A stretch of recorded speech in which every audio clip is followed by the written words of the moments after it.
Okay, so bicep curl with the band.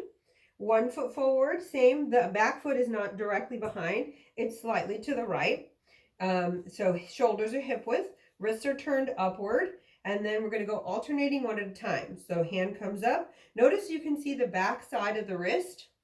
As the weight comes up, the elbow stays next to me. So this is singles, alternating. Also an option for doubles, a lot harder.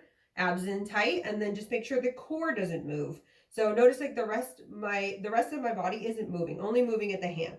The wrist is always upward. So big things here are people like to go like this with the resistance because they feel it pulling down, or they'll go up the right way but then come down the wrong way because it's like pulling them down, or they'll go with it with the shoulder, like they'll unhook it with the shoulder because they feel the resistance pulling.